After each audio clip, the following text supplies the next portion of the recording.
Hello students, welcome to my channel.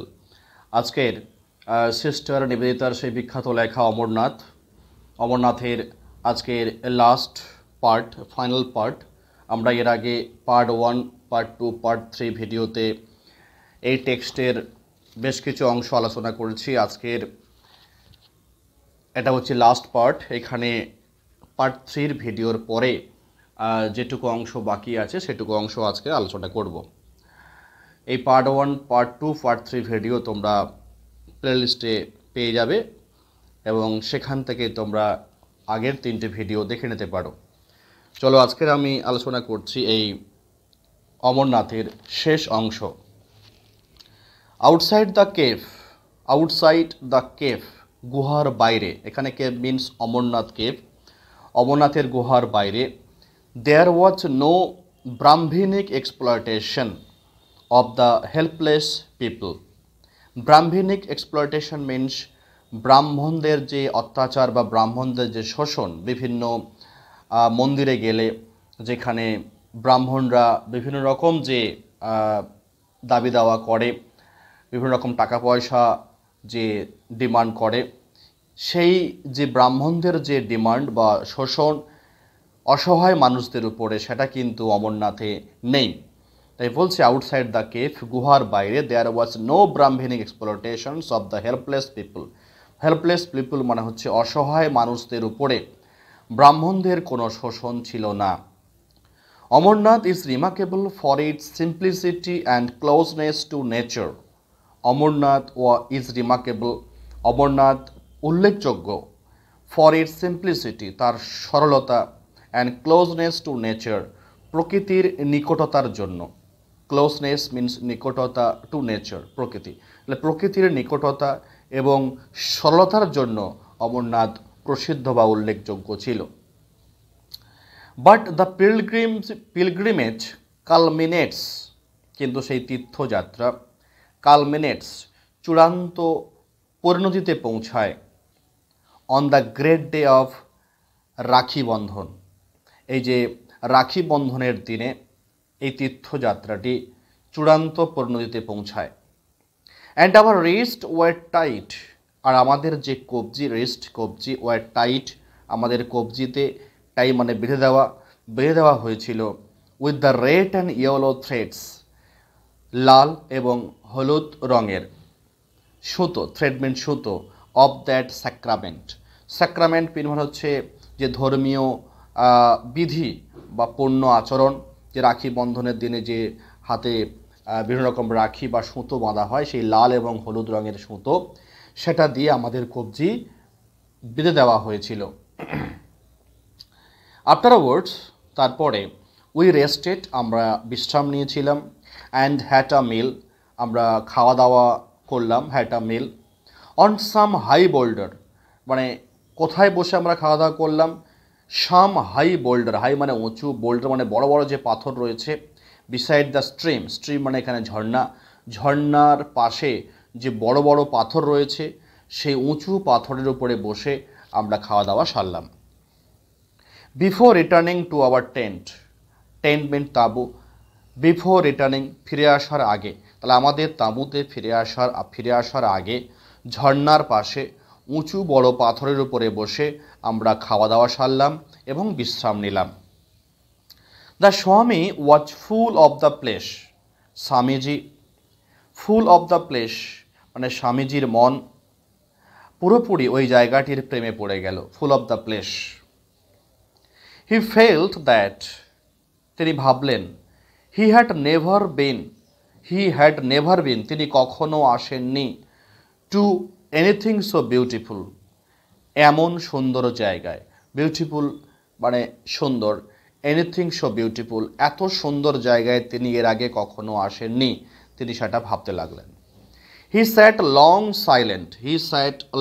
Silent তিনি বসে থাকলেন দীর্ঘক্ষণ নীরবে। হি স্যাট তিনি বসেছিলেন, লং দীর্ঘক্ষণ, সাইলেন্ট চুপচাপ। দেন হি সেড ড্রিমিলি তারপরে তিনি বললেন, ড্রিমিলি স্বপ্নমগ্নভাবে তিনি বললেন, আই ক্যান ওয়েল ইমাজিন আমি ভালোভাবেই কল্পনা করতে পারছি হাউ কিভাবে this cave was first discovered, কিভাবে এই গুহাটি প্রথম আবিষ্কার করা হয়েছিল। ডিসকভার্ড মিন্স আবিষ্কার করা। তিনি বলছেন যে এ পার্টি অফ শেফার্ড, একদল রাখাল, শেফার্ড মিন্স রাখাল, এ পার্টি অফ মানে একদল রাখাল, ওয়ান সামার ডে, কোনো এক গ্রীষ্মের দিনে, must have lost their flocks, must have lost অবশ্যই হারিয়ে ফেলেছিল, দেয়ার ফ্লক্স তাদের পশুর পাল, অ্যান্ড ওয়ান্ডার্ড এবং ঘুরে বেরিয়েছিল, ইন হিয়ার এখানে, ইন সার্চ অফ দেম, এখানে দেম বলতে সেই পশুর পাল, সেই পশুর পালের সন্ধানে তারা এই জায়গাটায় ঘুরে বেরিয়েছিল। দেন তারপরে, when they came home to the valleys, তারপর যখন তারা তাদের উপত্যকায় বাড়িতে ফিরে এসেছিল, দে কেম হোম তারা বাড়ি এসেছিল, টু দ্য ভ্যালিস উপত্যকার, দে টোল্ড তারা বলেছিল, হাউ কিভাবে, দে হ্যাড সাডেনলি কাম আপন, দে হ্যাড সাডেনলি সেই রাখাল হঠাৎ, রাখালের দল হঠাৎ, কাম আপন দেখতে পেয়েছিল মহাদেব, তারা হঠাৎ কিভাবে মহাদেবের তারা দর্শন পেয়েছিল সেই গল্পটি তারা বাড়ি উপত্যকায় ফিরে এসে বলেছিল। অফ মাই মাস্টার হিমসেলফ, আমার গুরুদেবের ক্ষেত্রে, এখানে মাস্টার মিন্স স্বামীজির কথা বলা হয়েছে, আর মাই মাস্টার বলতে এখানে নিবেদিতা স্বামীজিকে বলছে যে বিবেকানন্দ হচ্ছে আমার গুরুদেব, তাই বলছে আমার গুরুদেবের ক্ষেত্রে, ইন এনি কেস যেভাবেই হোক, এ লাইক স্টোরি এমন একটি গল্প, এ লাইক স্টোরি মিন্স এমন একটি গল্প, ওয়াজ ট্রু সত্যি ছিল, ওয়াজ ট্রু মানে সত্যি ছিল। তাহলে আমার গুরুদেবের ক্ষেত্রে যেভাবেই হোক এরকমই একটি গল্প সত্যি ছিল।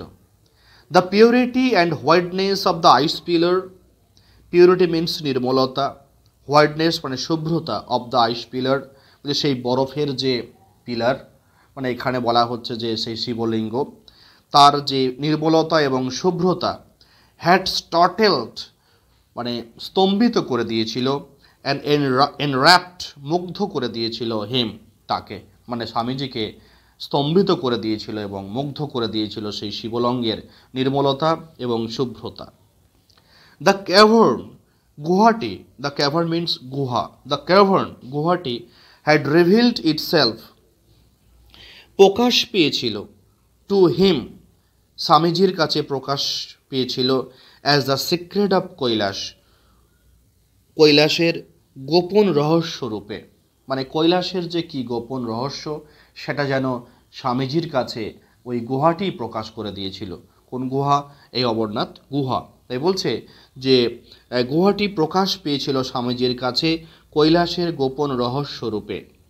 And for the rest of his life, তার বাকি জীবন ধরে, ফর দ্য রেস্ট মানে অফ হিজ লাইফ তার বাকি জীবন ধরে, হি চেরিস্ট মানে বিবেকানন্দ কী করেছিল? চেরিস্ট মানে হৃদয়ে লালন পালন করেছিল, দ্য মেমোরি এই স্মৃতি, of how he had entered a mountain cave, how মানে কিভাবে, হি হ্যাড এন্টার্ড তিনি প্রবেশ করেছিলেন, এ মাউন্টেন কেভ একটি পাহাড়ি গুহায় তিনি কিভাবে প্রবেশ করেছিলেন, অ্যান্ড কাম অ্যাক্রোশ তিনি কিভাবে দর্শন পেয়েছিলেন, কাম অ্যাক্রোশ মানে হচ্ছে কাম ফেস টু ফেস, দেয়ার মুখোমুখি হয়েছিলেন, উইথ দ্য লর্ড হিমসেলফ ঈশ্বরের মুখোমুখি তিনি কিভাবে হয়েছিলেন সেটা, সেই স্মৃতি তিনি কিন্তু তার বাকি জীবন ধরে তিনি লালন পালন করবেন তার হৃদয়ে। এখানে লর্ড হিমসেলফ মানে লর্ড বলতে এখানে শিব কথা বলা হয়েছে, যে তিনি ঈশ্বর বা শিবকে, বাবা ভোলানাথকে তিনি মুখোমুখি দর্শন করেছিলেন সেই গুহাতে, সেই স্মৃতি তিনি সারা জীবন ধরে তিনি তার হৃদয়ে লালন পালন করবেন। আচ্ছা, এই গেল ফাইনাল পার্ট আমাদের অমরনাথ গল্পের, এটি হচ্ছে ফাইনাল পার্ট। যদি কোথাও কোনো অসুবিধা হয় তোমরা অবশ্যই আমাকে কমেন্টে জানিও।